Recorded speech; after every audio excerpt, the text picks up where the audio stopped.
Whenever you are having some doubt, etc., you can ask. So we have started this chapter number 2, freehand sketching of machine components. Many more machine components we are going to study in this chapter, right from threads, nut, bolt, coupling, keys, types of riveted joint, etc. We have discussed that we are going to study here also. So first point we have seen. So in market there are certain softwares. There are drawing instruments like drafter, scale, protector, etc. Many more are there. Still, uh, we want to be have a such chapter in our syllabus, freehand sketching. So that we have discussed also. So what is this importance of freehand sketching? So actually, in a oral exam, this question may be asked: what is the importance of freehand sketching? So we have discussed these many points. So irrespective of having a softwares and drawing instrument, what is the necessary? So what we have discussed here. So first point we have discussed that to convey the concept. That is the first point. What we want to convey the concept means to make the rough sketch to convey the concept. When we are having certain in our mind and we want to convey that message. So being a production engineer, suppose you are moving in shop floor and a particular operator is having problem.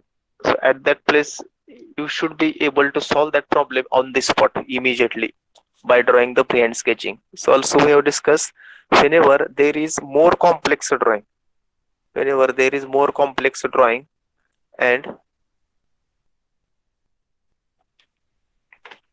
when we want to refine that, if drawing is very complicated and we want to refine it, in that case also means I have given example. Any drawing is there, it is very complex to understand what is that drawing.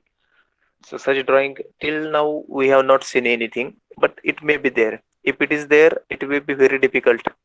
Then in that case, to refine the given drawing, we are using this freehand sketching. Then to explore and communicate, so you can write first point, importance of freehand sketching. In that first one, to make the rough sketch. In short, we can write to make a rough sketch, to make a refined sketch. Second point, to explore and communicate mental concept. So whatever it has came in our mind, to convey that, it is also used for that purpose,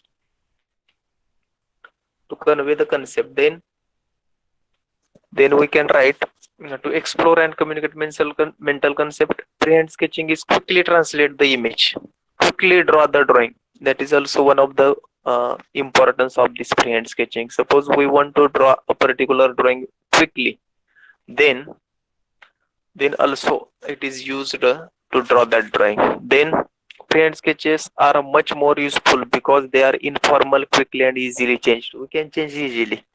As we have not drawn with any sketch, we can change it directly. One last point is very important. Freehand sketches are used as a guide to create the CAD drawing. So as we are going to study AutoCAD software in this coming lectures. AutoCAD software, first software which is basic software in mechanical engineering, and probable first software which we are going to study. So in first year in graphics there was only introductory part, but here right from 2D to 3D, and even some programs are also there like your PPS, programming for what is the long form of program? PPS, programming for problem solving. So same here also in this AutoCAD software also we can go for programming. So that also we are going to study in last probable last lectures, last few lectures there. So first point we have studied, and that is importance of freehand sketching. So first point is to make rough sketch to convey the concept. Then more refined scale, if particular drawing is more complex, then we can refine it. Then explore and communicate the mental concept that come about in the mind's eye. Then freehand sketching quickly translate the image of concept. So if some I have given example, suppose you are working as a production engineer and there is a particular fault on one of the machine, and by investing more time also in your industry you are unable to solve that problem. So and suppose you came to your home, maybe your work, apart from your workplace, you are apart from your workplace, your continuous workplace, and something come in your mind immediately on the spot. Suppose you are at your home and something came in your mind that this thing can be added so that that problem can be removed. So irrespective of workplace, this freehand sketch is very important. If there is no at all uh, workplace, irrespective of workplace also, you can draw this drawing because it is a freehand sketches. And last one is CAD drawing. When we want to create CAD drawings, these freehand sketches are most useful to guide or to create as a CAD drawing. Means if drawing is very complicated or it is little complicated or more complicated, we can say. So in the AutoCAD software, we cannot start that drawing directly. For that purpose, you should create or we should draw first that drawing something like a rough sketch, and then you can convert it into CAD drawing. And that is the main motto of this freehand sketching. So if suppose you want to have a 2D plan, we can say 2D plan of your home, like basic civil engineering. So what you can do? So you can create one rough sketch, then you can directly draw into AutoCAD like this. That is the one of the importance. Then we have seen thread terminology, most important thing in the freehand sketching. So what is the thread terminology? So that we have seen thread terminology. There are different terms. Actually, this crest root, these are little. So whatever this your right hand side, this part is there. So right hand side part is something we can call it as this right hand side part is nut. So nut is having internal thread, bolt is having external thread. So that we have to remember. This is something as a bolt external thread. So crest and root. So whatever this inside part is there, this inside part, it is solid for bolt, and whatever this hatching part is there, hatching part, it is solid in case of nut. So that thing also we have to remember. So what is crest and what is root? That is the first task. What is crest and what is root? So crest means in Marathi we are saying unchauta. Root means bottommost part. So in external thread, so what is crest? So whatever this topmost part is there, topmost, it is called a crest in case of external threads. On the other hand, so if you will see this innermost part for the nut, so you can check where that crest arrow is going, bottommost part generally. So here topmost, here bottommost. For same front view, we can say nut bolt. So crest and root. So crest is topmost part. Simply root is bottommost part of the thread. It's called as crest and root. Flank.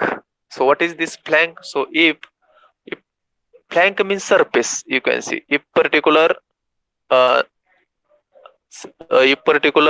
threads are something like this. So whatever these surfaces are there, surfaces, inclined surfaces are called as flank. So whatever inclined surfaces are there, these are called flank. Then, so minor diameter and major diameter. Simply the diameter which is passing from crest, it is called as major diameter. It is as simple as this. And minor diameter is what? Minor diameter is the diameter which is passing from root. It is called as minor diameter. Then in this thread terminology, we have seen two important terms. Which are they? Very important terms we have seen. One is pitch, another one is angle of thread. So now, so this terminology I have This terminology I have defined maybe more than 2 to 3 times. So let us see, is it possible to define this term pitch and angle of thread? So can anybody now define this pitch? Can anybody tell the definition of pitch? So here it is written as a P at the bottom. P. And another one is angle of thread. Can anybody will define? Ajit Gaikwad, will you define pitch? Hello, sir. Ha. Who will define? Ha. Pitch is a distance between pitch is a distance between two similar and consecutive points. Very good. 100% correct. Thank you. So what is this? Pitch. So I have told many more times. Pitch, both are the distance only. Pitch and another one is lead. Lead. So both are the distances only. So what is this pitch? Pitch is a distance between two similar and consecutive points of thread. So these two words are very important. So you can write the definition. What is this? Pitch. Pitch is nothing but it is the distance between two similar and consecutive points. It is the simple definition of pitch. Pitch is the distance between two similar and consecutive points. And what is lead? Lead. Lead. So I have told lead, rotation. Simple formula. Lead, you have to remember rotation. Pitch, horizontal distance or distance, two point distance like this. Now, can anybody will define what is lead in case of thread? Lead, Lead. Anybody voluntarily anybody can define what is lead? The distance covered by nut or bolt in one rotation is called as lead. Very good. 100% correct. Thank you. What is lead? Very simple. So I have told to remember in short, lead, rotation, and pitch, 2 points. So likewise you can remember what is lead. Lead is nothing but when we are going to rotate nut or bolt through one complete rotation. When we are going to rotate nut or bolt through one complete rotation, then the distance advanced by that nut or bolt is called lead. As simple as this. Advance means going forward. पुढे जाणे. That is as simple as this. What is lead? So you can write the distance advanced by nut or bolt in one complete rotation is called as lead. So you can remember simply lead, one rotation, pitch, 2 points, TWO, 2 points. So in short, you can remember in your final year interview also this question may be asked. What is this lead and what is pitch?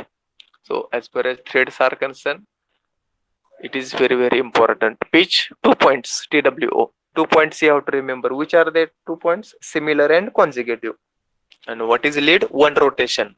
What is one rotation? When nut or bolt will advance through certain distance in one complete rotation. That distance is called as. And then we have seen angle of thread. Angle of thread is nothing but the angle included by or angle included in two flank of the thread is called as angle of thread. It is as simple as this. It is called as angle of thread. Okay. Then, so there are mainly two types of threads. So can anybody tell? So first one is right hand thread and another one is left hand thread. So how to identify? So I have told in last lecture there are two methods to identify types of thread. These main types, right hand and left hand thread. So how to identify? Can anybody tell? First method is right hand and left hand thread. So which one is the first method? How we are identifying? So when if there is a nut or bolt, we can say, when you are going to hold that nut or bolt in front of your eyes, then first method is orientation method. You can write how to check right hand and left hand thread. How to check right hand and left hand thread. So how to check? Number one, orientation method means here also this diagram itself is showing the nut or bolt. So this diagram, so this complete diagram it is showing like that only. So what is that? What is that? It is just giving orientation. You have to check orientation. Means in short, first method you can write right hand and left hand thread. Left hand and right hand and left hand thread. So first method is orientation method. What was that? Orientation. Orientation means what? Whatever, if you see by naked eyes that left hand threads. So where that it is going? If that orientation, direction you have to remember a direction. So first basic you have to clear. If this is the direction, then this side is right hand side. R I will write here R, and this direction is left hand side. From basic I will tell. Very basic. This direction is left hand side. So that is first. Then this side is right hand side. If the one direction first in orientation method, always we have to check where that lines are passing. So top to bottom we have to check from top to bottom. So if you will see right hand threads, these are going from left to right, means towards right it is going like this, towards right direction. So here R is there. Right hand thread orientation method, if threads are going towards the right hand side, we are simply saying it as a right hand thread. If threads are going towards left hand side, if threads are going towards left hand side, we are saying it as a left hand thread. So this is one method is orientation method, where we are just clicking it, or just we are checking it by orientation by threads, or whatever orientation is there of threads. Okay, so the first method we can write orientation. If threads are going towards right hand side, we are seeing it as a right hand thread. If threads are going towards left hand side, we are seeing it as a left hand thread. It is as simple as this. First method is orientation method. So simple, in short you can write orientation method. If threads are going towards right hand side, we are saying right hand thread. If it is going towards left hand side, we are saying left hand thread. So direction we have to remember top to bottom. So someone may say that this right hand threads is going towards left hand side from bottom to top. So that's why I have told first we have to remember direction from top to bottom. Then only we can check. So actually this whatever inclination is there, inclination you will see in practical nut and bolt. In practical this inclination is very less. Sometimes it is not possible to identify. So if you will come across some nut and bolt, no, you can check also by practically. It is not that way possible to identify type of thread. So second method is also there, second method. So it is called as a rotation method. First one is orientation method. First one is orientation. Second one is rotation method. What is that rotation method? In a rotation method, we are going to know here also one thumb rule is there, or basic. In right hand thread, in the right hand, in your right hand you have to hold bolt, and in your left hand you have to hold a nut. Or simply I will say towards right hand side there should be a bolt. There should be a bolt. So here there is a bolt towards right hand side, and here in both cases. And towards left hand side there is a nut. Left hand side you have to take nut, and right hand side you have to take bolt. Here also left hand side. So this is combination, these two and these two. So what is there? Number one, so if we will rotate nut or bolt through clockwise direction, and if it get advance Advance means going forward. Then it is having a right hand thread. It is as simple as this. What is the rotation method? If you are going to rotate nut or bolt through clockwise direction, and if it is going forward, or we can say, or if it is advances, then it is having right hand thread. On the other hand, if you are going to rotate nut or bolt through through anti-clockwise direction or clock counterclockwise direction, and if it is getting advanced, then it is called left hand thread. So these are the two methods. Number one, orientation method. Number two, rotation method. In short, I will repeat now. So basically, threads are of two types: right hand thread and left hand thread. Right hand thread, we in short, it is called RH. So here that name is also given here. You can see RH. Here also it is given LH, like this. In short, it is called RH and LH. So there are two methods to identify. Number one, orientation. Number two, rotation. So you can write orientation. Orientation, if threads are passing from left to right, then it is called right hand thread. If threads are passing from left to right hand thread. If it is passing from right to left, it is called left hand thread. Means towards which direction it is passing. If towards right hand thread. If towards left hand thread. It is as simple as this. And what is rotation? So simple formula you have to remember. Formula number one, clockwise rotation plus advance equal to RH. This simple formula you have to remember. Clockwise rotation plus advance is equal to RH, or right hand thread. Another one is anti-clockwise direction plus advance is equal to LH. This simple formula you can remember here. Then we have seen different types of threads. Here we have seen what are the different types of threads, and when we are going to study threads, then two things are very important in this. So which are they? First one is angle, another one is application. So whatever different types of threads are there, in that we have to see what is the angle of thread and application of thread. These two things you have to remember as far as multiple choice questions are concerned. Many more times multiple choice questions are asked in this. So BSW thread, first we have seen BSW thread or with worth thread. So profile is simple, sine, something like sine curve. So what is the angle of this? So in multiple choice question it may be asked what is the angle of with worm thread or BSW thread. So simply you can see here the angle is how much it is, 55 degree is the angle for with worth thread. Profile is very simple.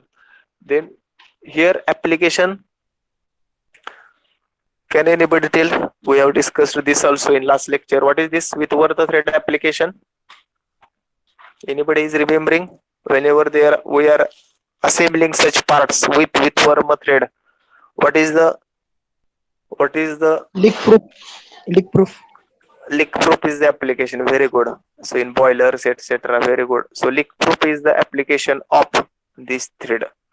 Leak, LE, I will write leak proof, PR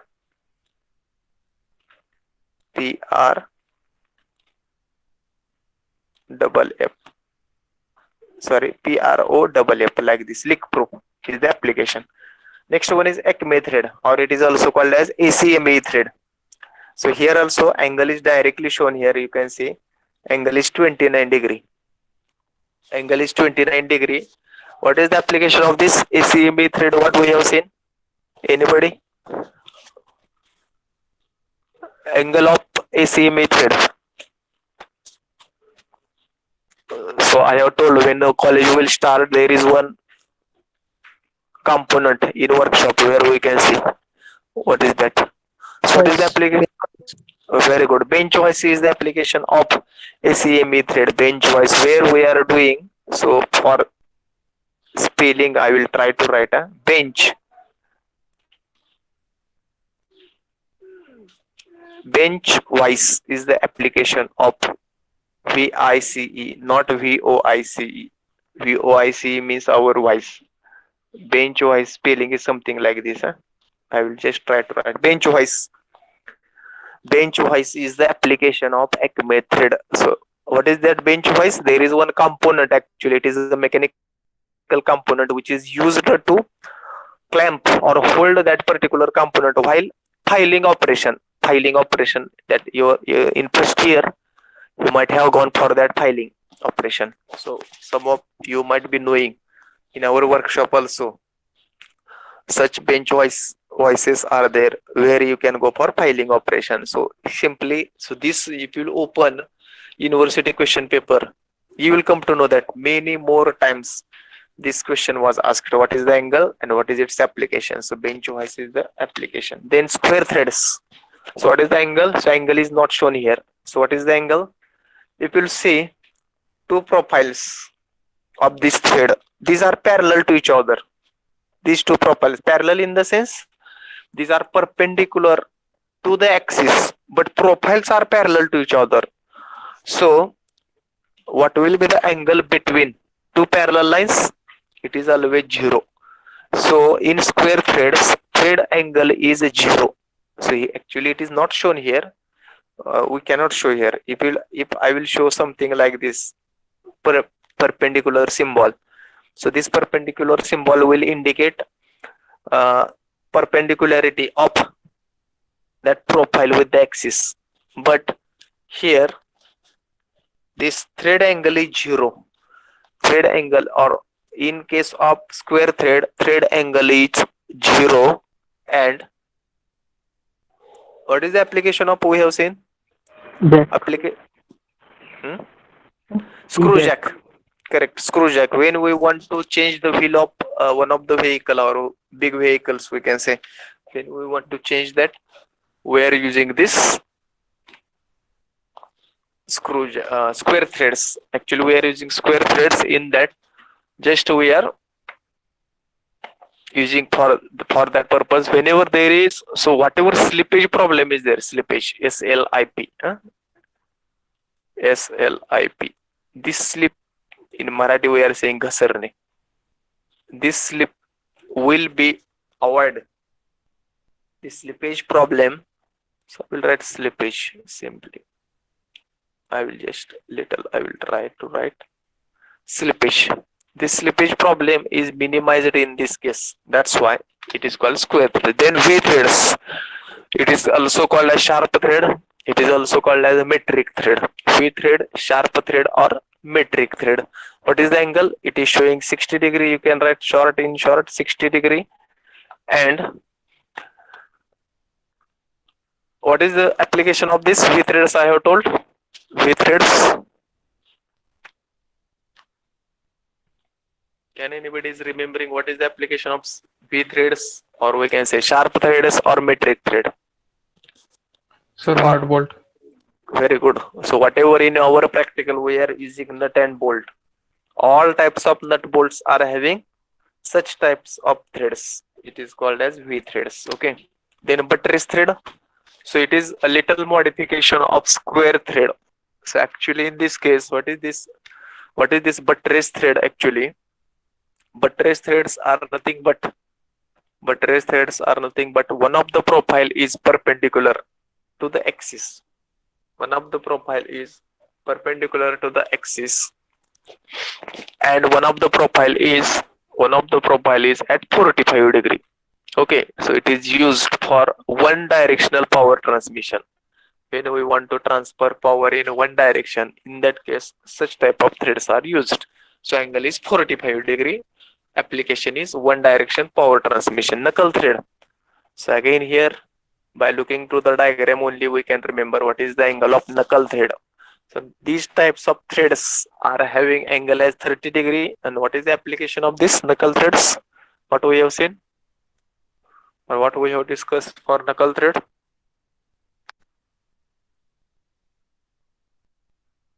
Anybody? Knuckle thread? Anybody is remembering this application of knuckle thread? So in diagram also that component is shown. Plastic component. Plastic component is the application of this. Very good. So actually when we want to avoid wear and tear of the component, if you will use here metric thread or V thread, or we can say sharp thread, that component will get worn out. So to avoid it, we are using this knuckle threads. So knuckle threads are used in that case. Okay. Then next we have seen types of nut and types of bolt. Many more types of nuts we have seen. So basic difference between nut and bolt. Nut are having or nuts are having internal threading and bolts are having external threading. So that is the basic difference between nut and bolt.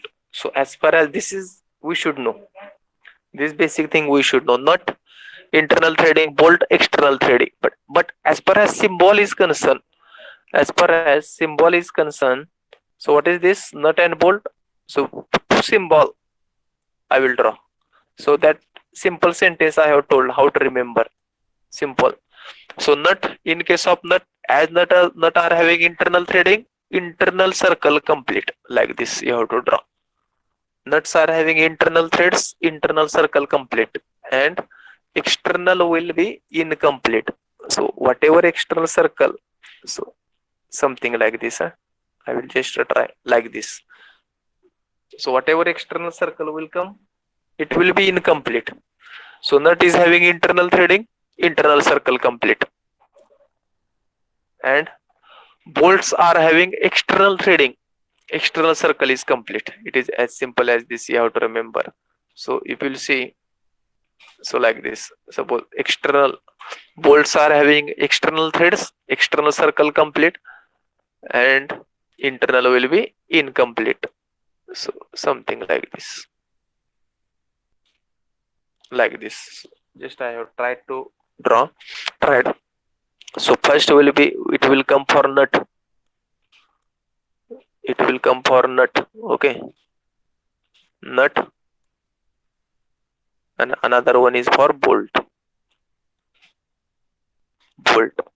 So one sentence, this sentence always you have to remember. Nut are having internal threads, symbol internal circle is complete. Bolts are having external thread, external circle is complete. Then these many types are there of nut: hexagonal, square, flanged nut, cap nut, dome nut, wing nut, capstan nut, castle nut, lock nut, and knurling nut.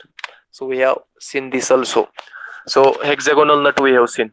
So first you can give title, simultaneously you can write. So those notebooks, hexagonal nut. So what is this hexagonal nut? So periphery is bounded by hexagon, as simple as this. So whenever you are observing this symbol, so at the top where D dimension is given, there you can observe there are two circles. So there are two circles here. Out of that, inner is complete. Why? Because it is having internal threads and external is incomplete. So internal thread, internal circle is complete. Likewise, you can remember what is hexagonal nut. Hexagonal nut is nothing but it is bounded by hexagon. So here always remember whatever this height is there, or it is called thickness, height or thickness. So this height or this thickness, so whatever it is there, so always it is equal to T is equal to D. So this you have to remember. I am written actually T, it looks like I, so I will write here T. This T for thickness or height, we can write H. It is equal to D for diameter, nominal diameter, or it is called as measure diameter. Then two dimensions we have seen. So try to remember these two dimensions. So this dimension is called width across corner. This dimension is called width across corner. This dimension is called width across corner. So how much it is? As far as D is concerned, D is already given. So how much it is there? So I have told this question will be asked for your multiple choice, and this is called width across flat. So one is width across flat and another one is width across corner, means distance between two corners. So can anybody will tell now from this how much? 1.5 1 point. Who is there? 1.5 D plus plus how much? 3 plus Very good. 3. 1.5 D plus 3. So that is width across flat. And what is width across corner? Width across corner.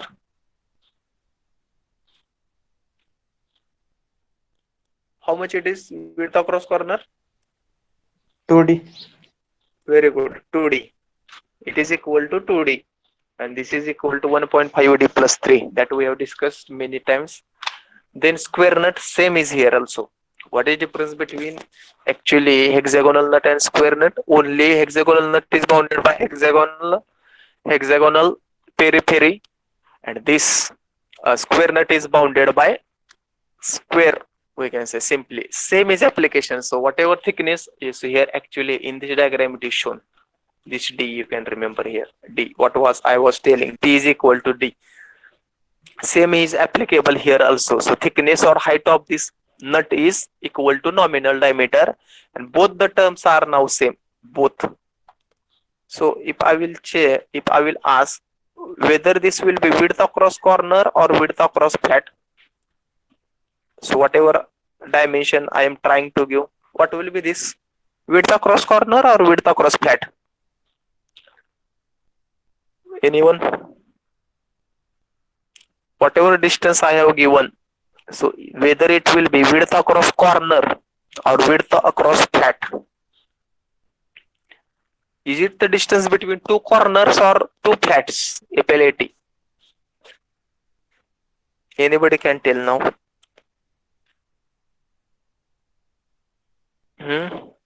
Akshay, Hetia, Akshay. Sir. Yes, sir. Is it the width across corner or width across flat? Both. How come both? So that distance is showing between two corners of square or two flats.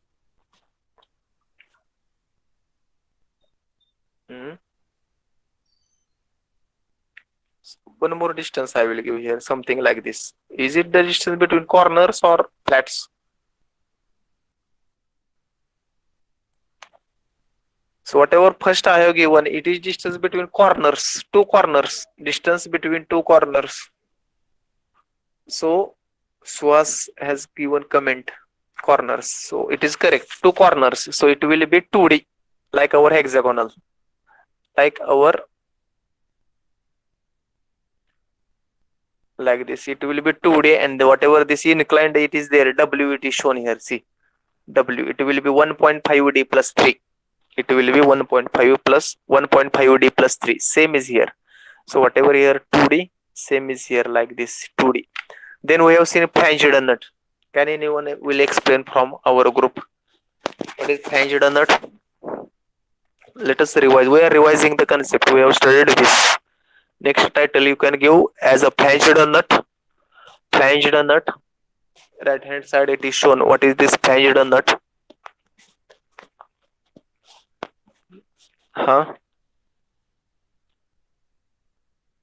Sir, the nut with washer. Very good.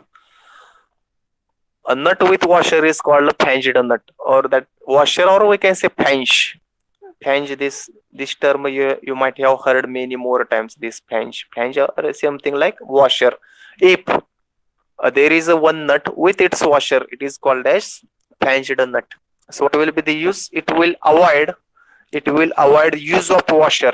If we are going to use this flanged nut in our assembly, not necessary to use once again washer, because that washer is already attached to its bottom.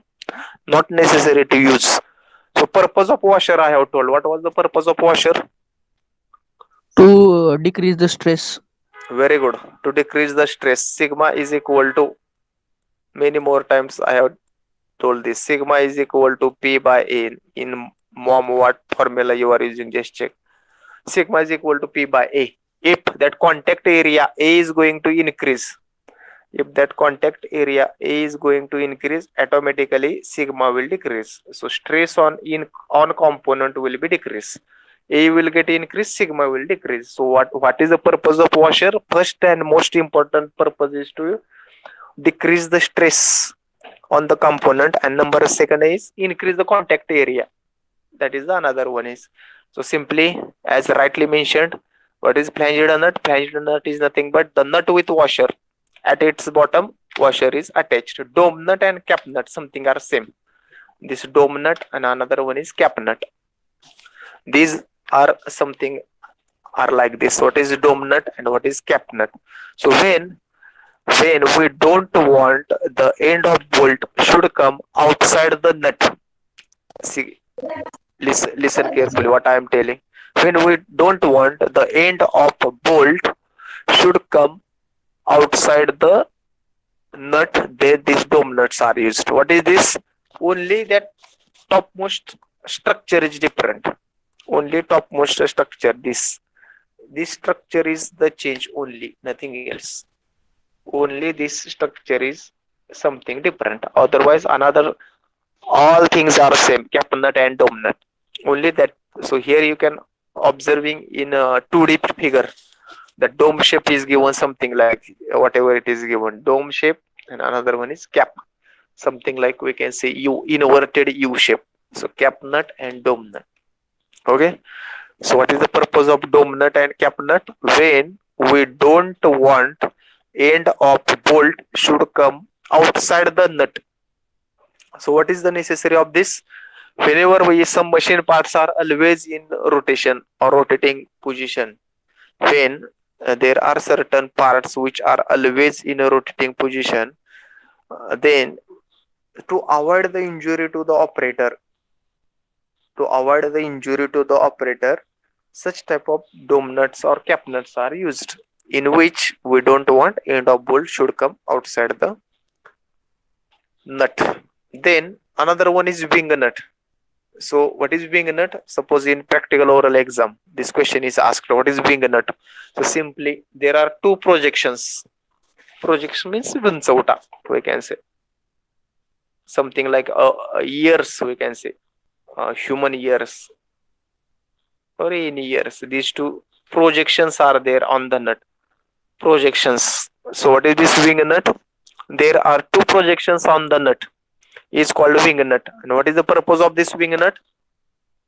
Purpose of wing nut, when we want to have frequent adjustment in our assembly or in our machine component, such type of nut are used whenever there is frequent adjustment.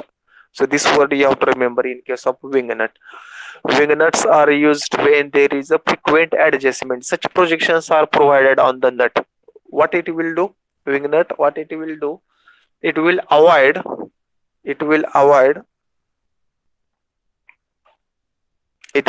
use of spanner. So if we are going to use such type of nut, not necessary to take always nut in our hand, spanner in our hand. So by hand only we can loose or we can tight this nut. So what is the purpose of this wing nut? Purpose of wing nut, whenever there is a frequent adjustment. In that case, whenever there is a frequent adjustment, in that case, such type of nuts are used. So I have given example.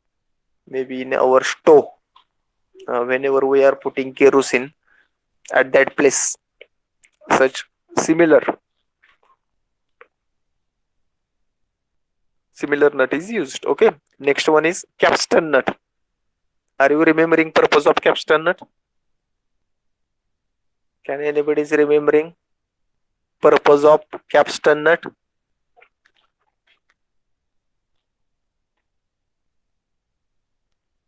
Either you can say yes, no. Balaji PC. It is used to drilling. Very good. So as you are observing this nut, there are n number of holes on its periphery. So I have told whenever we want to be have a drilling on our component, so such peripheral holes, to drill peripheral holes, it is very difficult, because we have to mark that holes and then we have to drill. So as this component is having already holes on its component, so simply we can tight this nut on particular component and we can directly drill. That's all. So that is the purpose of this drilling of holes. So directly you can drill that holes. So that is the basic purpose, we can say basic purpose of this nut, to drill the holes or to drill circumferential or peripheral holes on component. It is the purpose of capstan nut. Ring nut. So ring nut, I have told the ring nuts are there in bicycle specially. So what is this bicycle? These ring nuts are there in bicycle. So it is another name of this ring nut is retaining nut. It is also called as retaining nut or ring nut. Okay.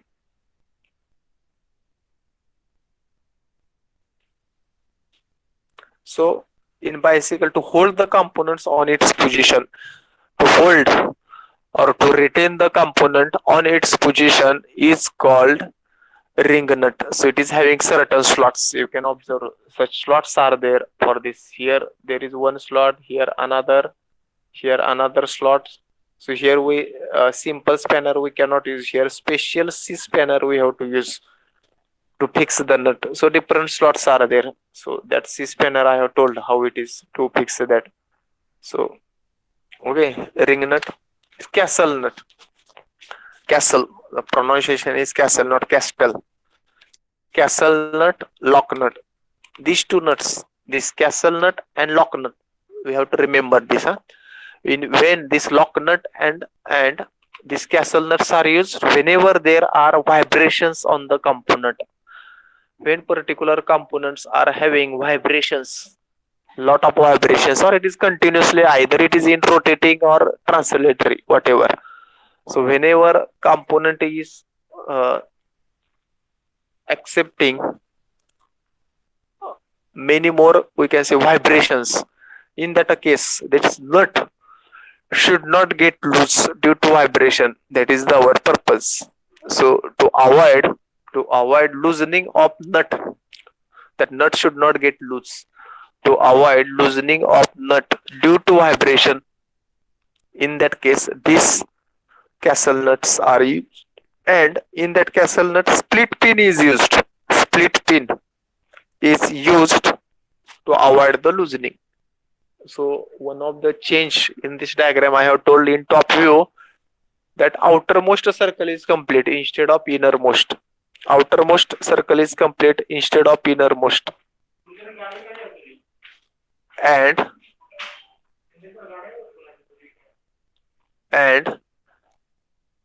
this split pin will help to avoid the loosening of nut. Next one is lock nut. So can anybody will explain lock nut? So I have told in short how to remember lock nut, or whenever lock nut will come into picture, what you have to remember? Lock nut. Anybody? 3D figure is in front of you. Lock nut.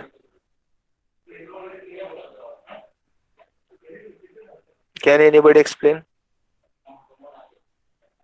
Gaurav Karande. Yes, sir. It is used in mirror, motorbike mirror. Whenever there are म्हणजे sir ते आपण गाडीचे जे आरसा असतं ना त्याला use केला जातो त्यामध्ये. very good. That is one of the application of lock nut. Very good. So whenever there are vibration, when our vehicle two-wheeler is moving, so two nuts we are using on a single bolt. So what is the principle of this lock nut? So that we have to remember a principle of lock nut. Principle of lock nut is what? Lock nuts are when there are two nuts on single bolt. As simple as this. Two nuts on single bolt is called lock nut. What is the purpose? To avoid the loosening of that nut due to vibration. So in this figure also you are remembering observing lock nut. So in this figure also. So what is this lock nut? There is a single bolt on which there are two nuts. As simple as this. When there are two nuts on single bolt, it is called as lock nut. It is as simple as this. And maybe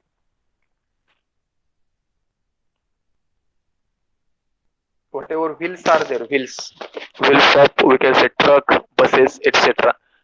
On that also these are used lock nut to avoid, because the always wheels are always in rotation. So to avoid due to loosening, it is used. And last type we have seen as a knurling nut. What is this knurling nut? What is this knurling nut? So knurling we have seen in BIS convention. Knurling is nothing but to have a firm grip. These knurling nuts are used. So on the periphery of its nut, this structure is provided. Such structure is provided called as knurling. Okay, so there are two types of knurling. One is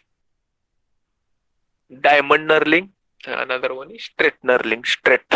So one is diamond, another one is straight. So actually, so this bottommost nut is having which type of knurling? Straight or diamond? This nut? Straight or diamond? Diamond means crossed knurling and straight means straight one, straight structure. So this bottommost part is which type of knurling it is having? Straight or diamond? So are you observing vertical lines? So if you are observing vertical lines, it means it is a straight knurling, and another one is crossed knurling. So cross lines are there. Okay. So example of this nut is simply we can say bicycle tube. When we are putting air, we can say filling the air into the tube. So whatever nut is there for that tube, such nut is knurling nut, or simply by pump also at the end, such type of nut is there. It is called as knurling nut. Okay. Then we have seen bolts, types of bolts. So only 6 types are there actually for this. One is square headed bolt, hexagonal headed bolt, cup headed bolt, T headed, rack foundation. One more is there, I foundation. So square headed bolt. So whenever bolts will come into picture, so actually these bolts are classified or divided into mainly two parts. One is head, another one is shank, or we can say shank. SHANK, shank. First one is head, another one is shank. So what is this? So for square headed bolt, head is something like square, another part is something like a shank, another one is shank, first one is head. So head is square in case of square headed bolt, that we have to remember. In case of square headed bolt, head is square and whatever part it is there, it is a shank. Simply it is having thread. So I have told whenever we want to show threads on particular part, so hereafter you try to remember, whenever we want to show such type of threads, so this symbol is indicating there are threads. Means if there are two lines at a distance of 1 mm, 1 or 1.5 mm, whenever there are two lines, it indicate there are threads. So this thing you have to remember. So such thing you have to remember. So here also, whatever lines are shown, two lines are there. So here there are no lines. If I am showing one of the arrow, so here there are no lines, no two lines are there. But whenever I have made circles, there two lines are there. Whenever there are such two lines, there are fading. That we have to remember. So square-headed bolt. It means square-headed bolt. Head is square. Another one is hexagonal headed. Same is here. So whatever we have studied, applications or dimensions for hexagonal nut, same are applicable to hexagonal headed bolt. So distance between two corners, then two flats. Distance between two corners, then two flats, etc. Then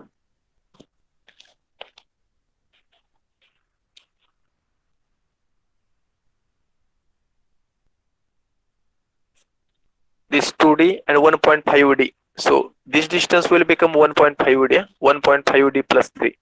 So because it is the distance between two flats, distance between two flat or width across flat, we can say. This is the hexagonal bolt. Then T-headed bolt. So these T-headed bolts are used on machine. Which type of machine? These T-headed bolts are used on milling machine. So these machines are having such bed. I will tell that bed. This bed, something like this, on which that component is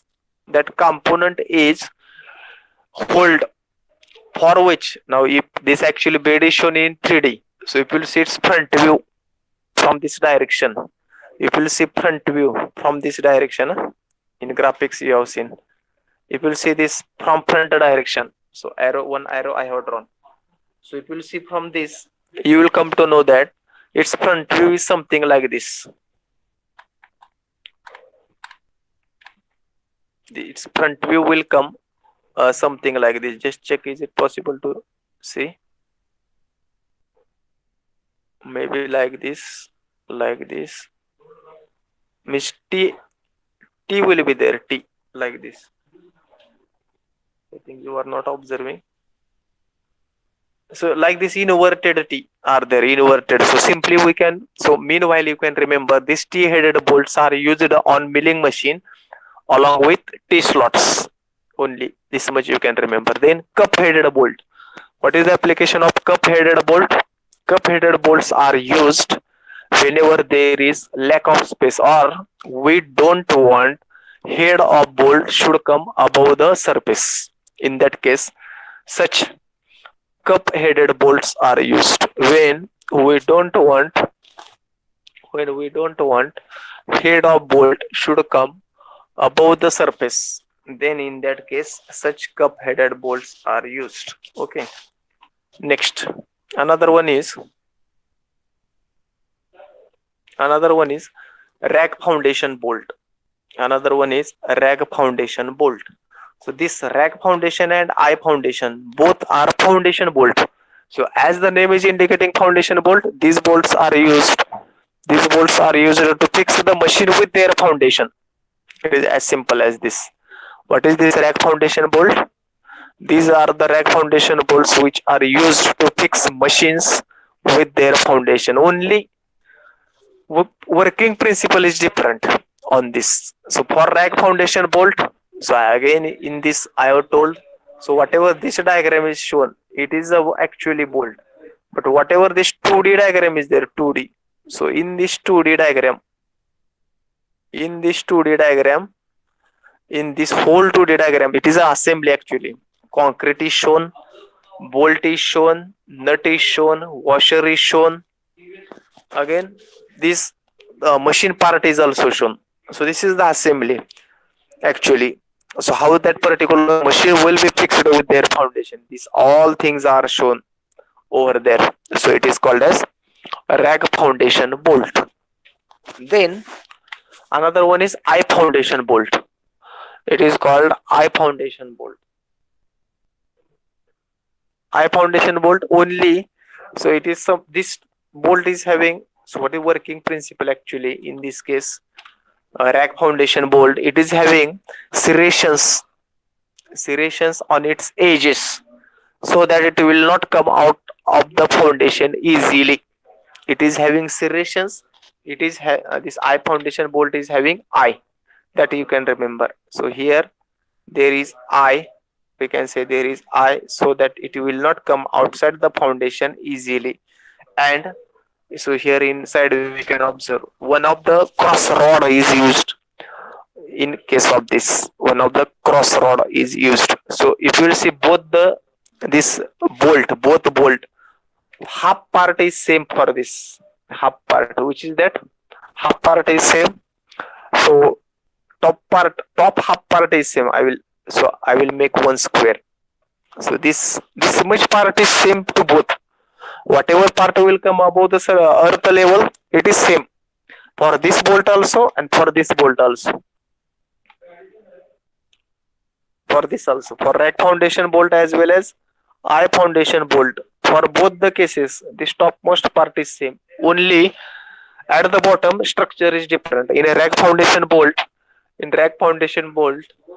serrations are provided on its edges so that bolt come easily outside the foundation. On the other hand, for I foundation bolt, this I is provided at the bottom and along with it one cross rod is used. Okay. Then we have seen stud. Last type of bolt is called a stud bolt or simply stud. Or another name of this bolt is headless bolt. So actually there is no head Only threading shank is there, shank. So this type of nut is having only shank. There is no head to this bolt. That's why it is called as headless bolt, or it is called as stud.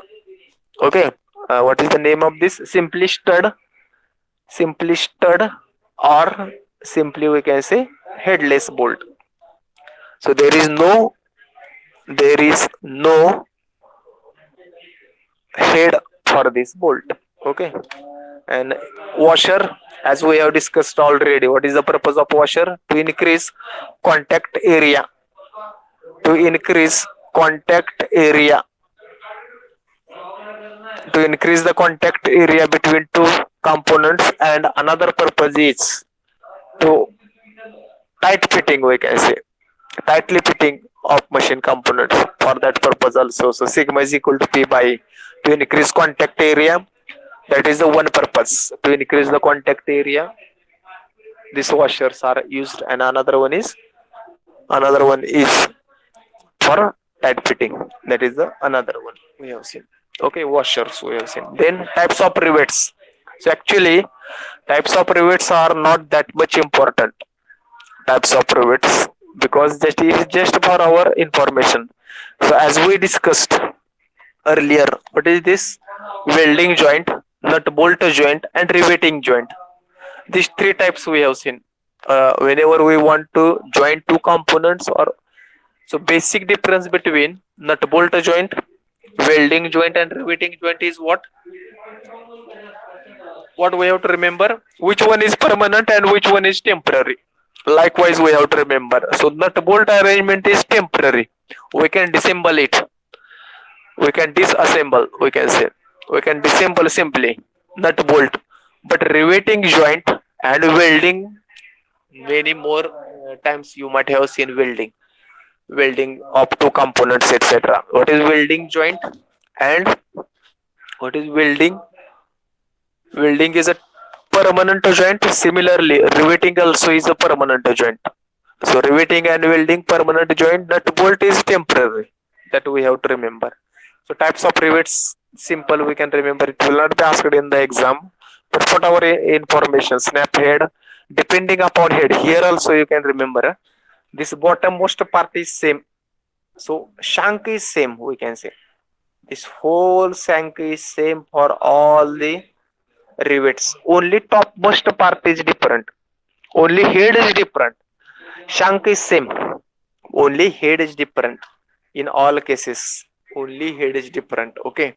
So actually, as far as this riveting joints are concerned, riveting joint, there is one process. There is process called as riveting.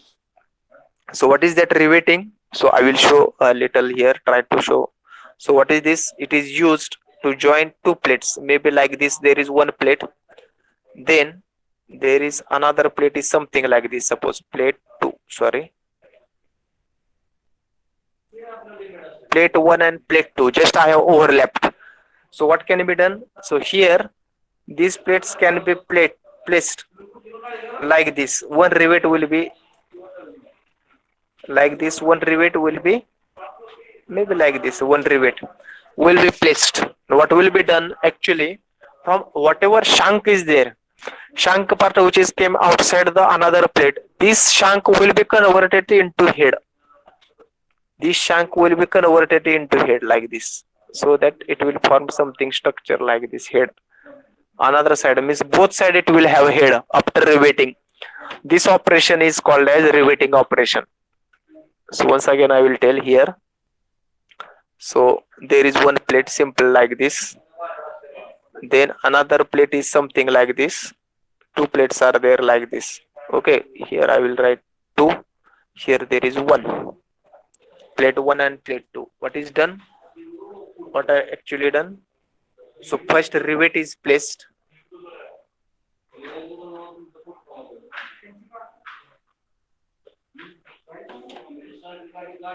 First rivet is placed like this.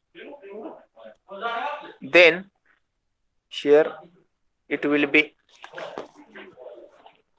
done something like this. So mainly there are two types of riveted joint.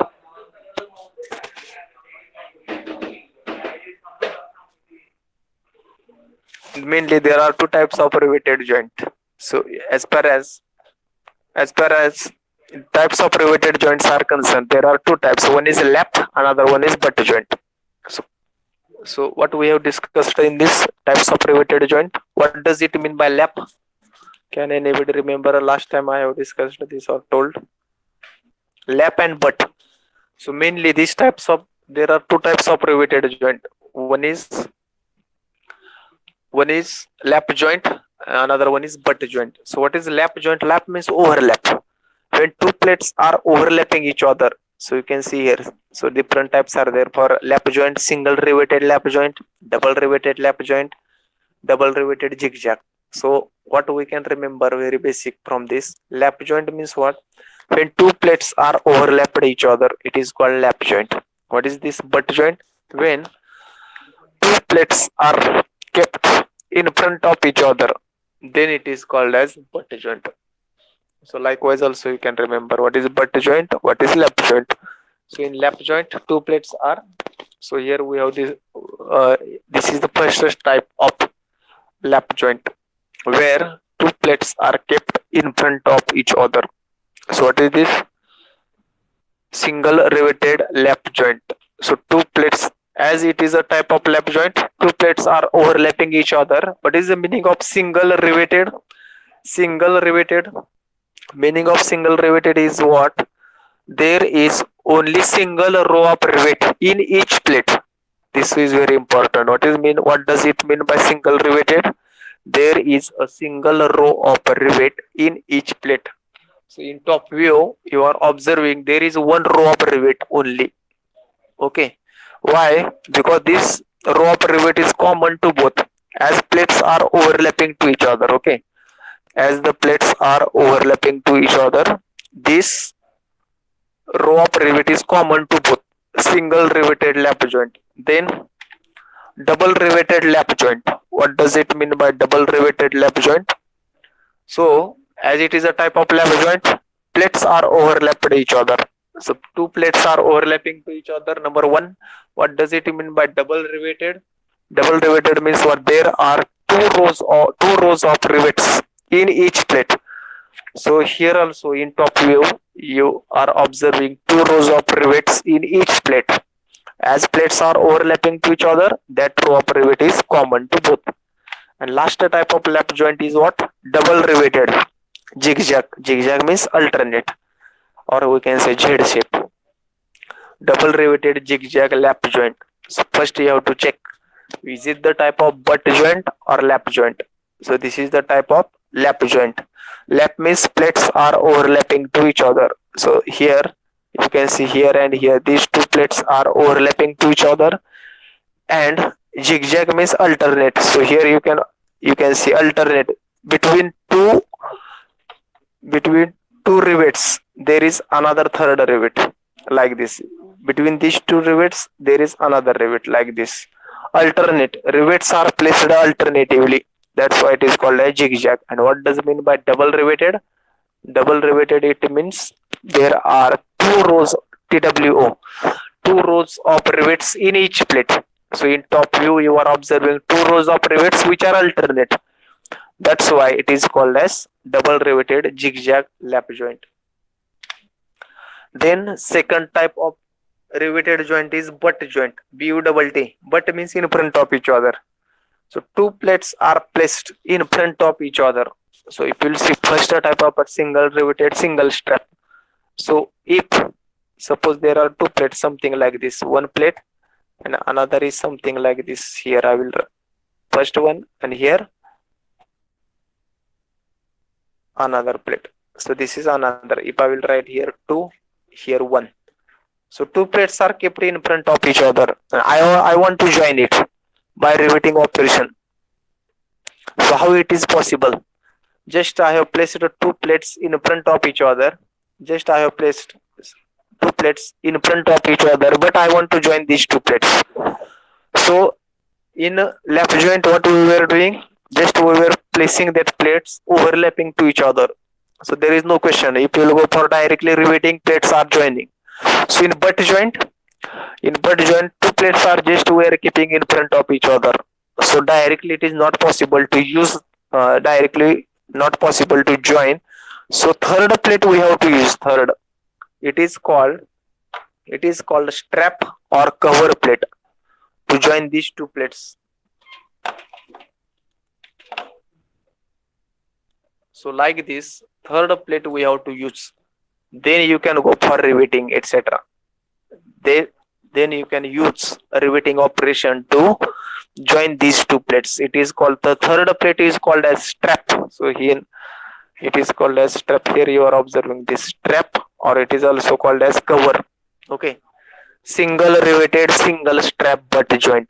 So as it is a type of butt joint, plates are kept in front of each other. Number one, as it is a type of butt joint, plates are kept in front of each other. Number one. Then single strap, only one cover plate is used to join this plate. And what does mean by single riveted? So this word you have to remember. Single riveted, there is a single row of rivet in each plate. There is a single row of rivet in each plate. That thing also you have to remember. Single riveted. Likewise.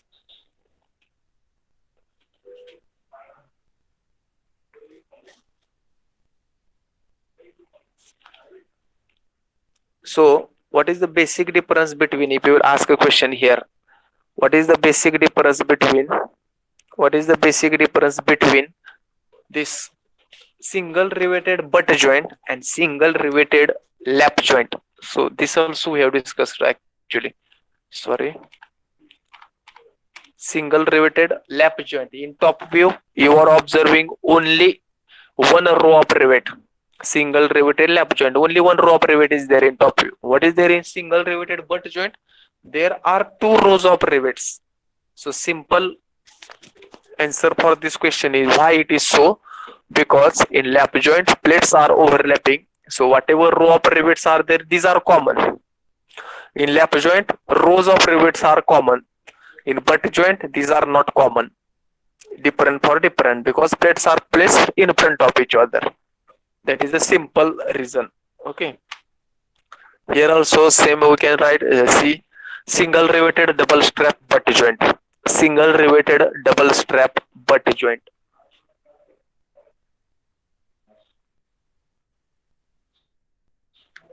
Single riveted double strap butt joint. As it is a type of butt joint, plates are kept in front of each other.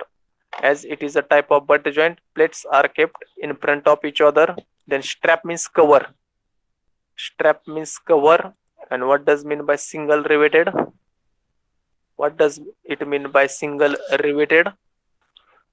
Single riveted means there is a single row of rivet in each plate. So you are observing here actually two rows of rivets. Why? Because plates are not placed overlapping. These are placed just in front of each other. That's why these rows are not common to both plates. These are different. And last type of this double riveted double strap butt joint. What does it mean by double riveted double strap butt joint? Double riveted, two rows of rivets. Double strap, two straps will be used. And what does it mean by butt joint? Butt means in front of each other. So you can remember this. Butt in front of each other. Double strap, two straps will be used. And double riveted, two rows of rivets in each plate. Two rows of rivets in each plate. So actually in top view, you are observing there are four rows. Why? Because these two rows will not be common. In each plate I am using word. Double riveted, two rows of rivets, TWO. Two rows of rivets in each plate, each. That's why there are in top view, there are four rows total. Okay. Now, next we are going to study classification of keys or types of keys. Classification of keys or types of keys. This point we will cover today. Now what is this classification of keys? So lock and key. everybody is knowing. So that key and this key is totally different that way. So as in BIS convention we have seen. So why for keyway? This word you might be. So have you heard this word keyway somewhere? Key.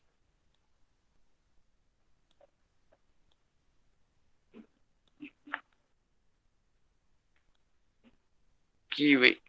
Way. So key classification of keys. So keyway. So today there are what is this? First we have to see what is this. Then its certain types are there. So mainly there are these three types: saddle, sunk, and round key. So key means what? Key means actually, so whatever lock and key is there in our home, it is different. When we are using key for lock, that lock is getting open. But here is different. When we are using key in your mechanical application, the component is getting locked. That is the difference of between our practical key and this mechanical key, we can say.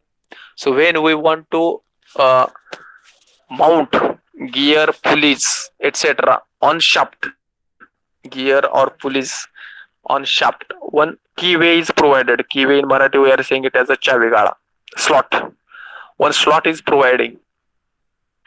That slot, in that slot, particular key is provided. So what is key?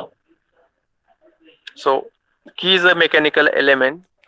Key is a mechanical element which is used to avoid relative rotary motion between shaft and mounting. What is this? What I am saying? Just give attention now. You can listen carefully. What is key? Definition of key. Key is a mechanical element which is used to avoid relative rotary motion between shaft and its mounting. Suppose there is one shaft on that shaft.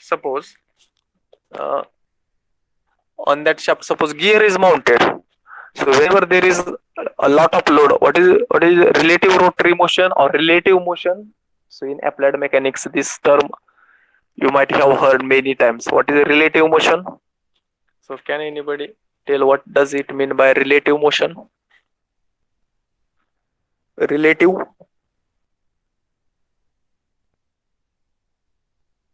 What does it mean by relative motion? Anybody? Pramod Avulekar. Relative motion. What does it mean by relative motion?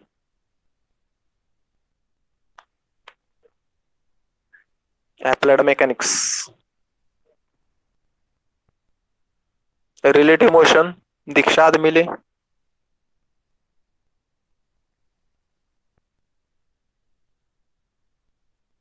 Gaurav Gai Tidak. Relative motion. Motion between two moving Difference bodies. between. Motion between Very two good. moving bodies. So in applied mechanics, your teacher might have given an example of this relative motion. Suppose you are sitting in one of the ST bus and another ST bus is just passing through your ST. Ha, Hello. Hello. ha. Relative motion. I was asking question about relative motion. What does it mean by relative motion? So if you are knowing, you can tell. Ha. Relative motion. Applied mechanics. Ha. आपल्या related म्हणजे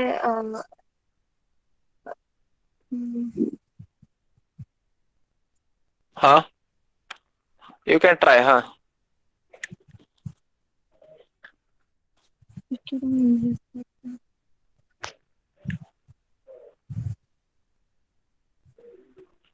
Okay, you can mute yourself. Okay. Actually, relative motion means difference in motion. Difference. Simply we can say difference. Relative motion means difference in motion. Suppose you are traveling in one of the ST bus You are traveling in one of the ST bus and another ST bus is just passing through passing near to your ST bus, and both the speed will match exactly. So for some time you may feel, because you may feel both the ST buses are stationary. Why it is so? If both the speed will match, असं का होत असेल वर? You are sitting in one bus, another bus is just passing in same direction with same speed. For certain time you may feel that both the buses are stationary, not moving. Why it is so? असं का होत असावं? मराठीत सांगतो. एका बस मधून तुम्ही ट्रॅव्हल करताय, दुसरी एक बस शेजारून चाललेली आहे आणि काही मिनिटापुरतं किंवा काही टाइम दोन्ही बसचे स्पीड मॅच झाले, सेम सेम आहेत. आपल्याला असं वाटतं की आपण एकाच ठिकाणी थांबलेलो आहोत, आपण पुढेच जात नाही. Why it is so? असं का होतं? Applied mechanics simple. You may feel that you are stationary. Question, Ajit Gaikwad. Have you got my question? Ajit, दोन्ही बसची रिलेटिव्ह मोशन जे रिलेटिव्ह स्पीड असतो तो 0 असतो. दोन्ही बसची रिलेटिव्ह स्पीड जर काढला आपण तर तो 0 येतो, त्यामुळे दोन्ही बस आपल्याला स्टेशनरी असं वाटतं.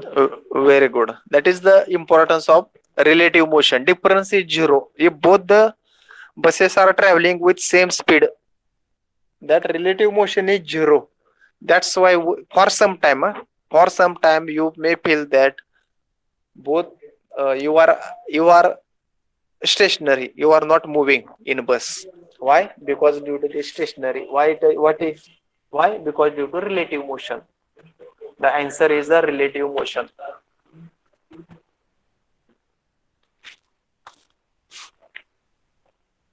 Okay, so what is mean by relative motion? So simple, you can remember. What does it mean by relative motion? Relative motion means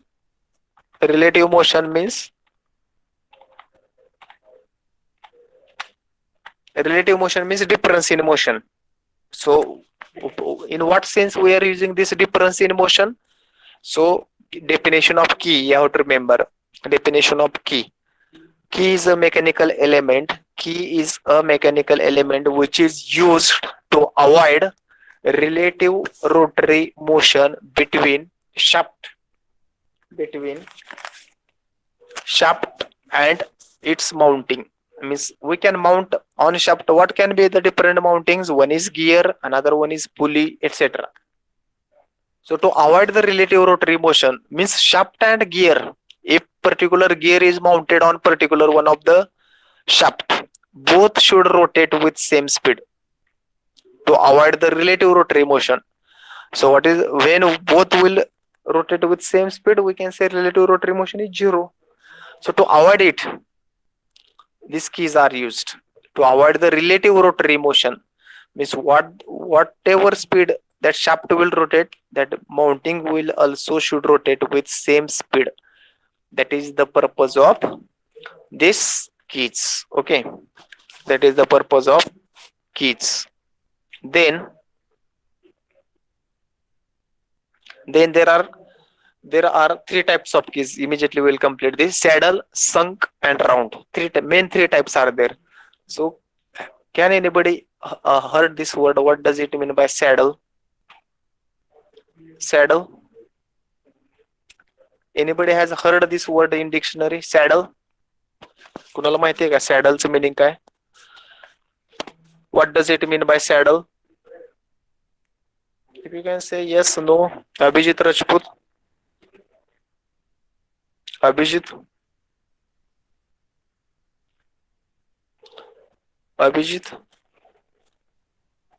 Deepak Vibhute. Kunal Shetty. Kunal. Yes, sir. Have you heard of this word saddle? Hello, sir. Saddle. Hello, sir. What does mean by saddle? Hello, sir. Saddle means what? Hello. Horse related words. Hello. Hello, sir. Okay, you can Saddle keys mute used in yourself. shaft. No problem.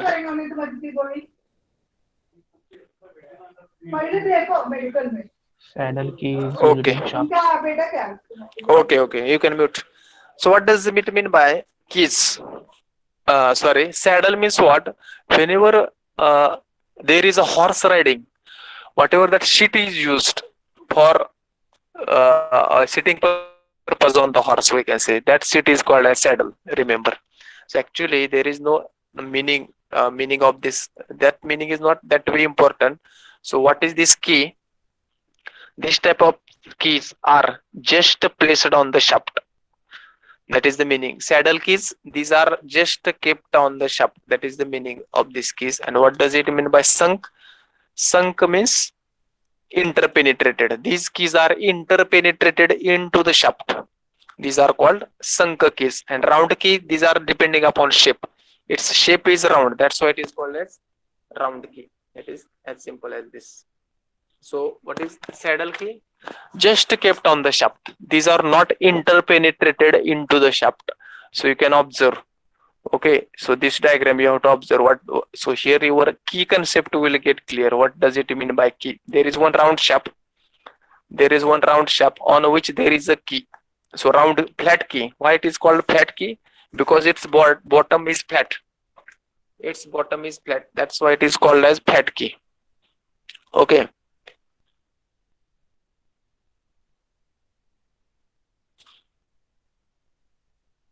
Its bottom is flat. That's why it is called flat. This bottom is shaft.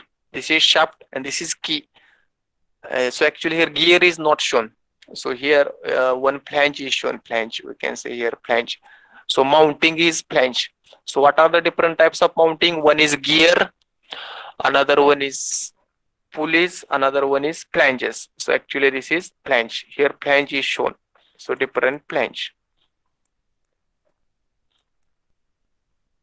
Like this flange. So what does it mean by saddle? So you have to remember this word. Saddle, these keys are just kept on the shaft. Saddle just kept on the shaft. What does it mean by sunk? Interpenetrated into the shaft. Sunk, interpenetration. Saddle just kept on the shaft. This you have to remember. Flat key. So if you see, so whatever this I will highlight here, this key. So yellow color. So this is the key actually. This key is used on the shaft. So I have highlighted by yellow color. Okay. So this key is used of length L on the shaft for fixing the flange or mounting. So inside view, you can remember inside view that key is not interpenetrated into the shaft. So are you observing here? It is not interpenetrated into the shaft inside view. So it is just kept.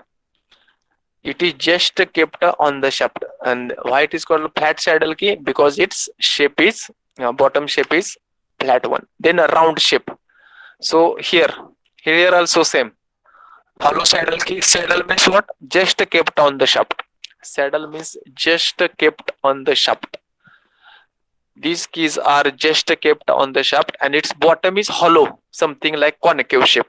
That's why something like concave shape. That's what is called as hollow saddle key. So what does mean by saddle? So you remember hereafter you have to remember saddle. Actually, dictionary meaning of saddle is something different. The seat which is used for horse riding, it is called saddle. That meaning is not important. So as far as this machine drawing is concerned, what does mean by saddle? Saddle means just kept on the shaft. Saddle. Sunk means interpenetration. Here also. So actually, you may be confusing here. Why this dotted line came into this key? So first key, it was not there. It was not there. Why here it has came? So it is not interpenetrated. Its bottom is hollow. That's why this key is also just kept on the shaft. That's why that edge, whatever that dotted line is shown, it is the edge of, or we can say end of that shaft. Hollow saddle key, saddle means just kept on the shaft. Okay.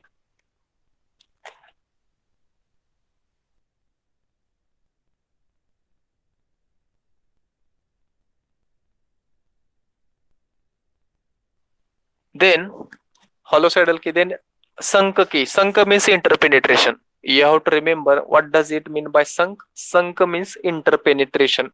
So taper sunk key. So here you are observing taper. So taper sunk key. So what does it, how to remember now? Sunk means interpenetration. So here also there is a key. It is interpenetrated into the shaft, this key. So side view is very, very important now for sunk key and saddle key. So here you can observe this. This sunk key is interpenetrated into the shaft. A little part of that key is interpenetrated. Are you observing carefully? Just check. Little part of that key is interpenetrated into the shaft for sunk key. And what, so here what does it for? Earlier it was not, it was just kept on the shaft. So here it was just kept on the shaft. Here it was just kept on the shaft, but here, and for another case it was interpenetrated. So see here, so inside view you can remember it is interpenetrated into the shaft. Taper sunk key. What does mean by parallel sunk key?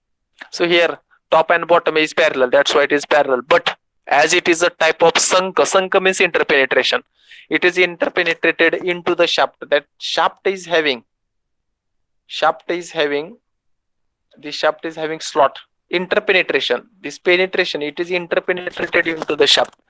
That's why it is called as parallel sunk key. Then jib, G-I-B.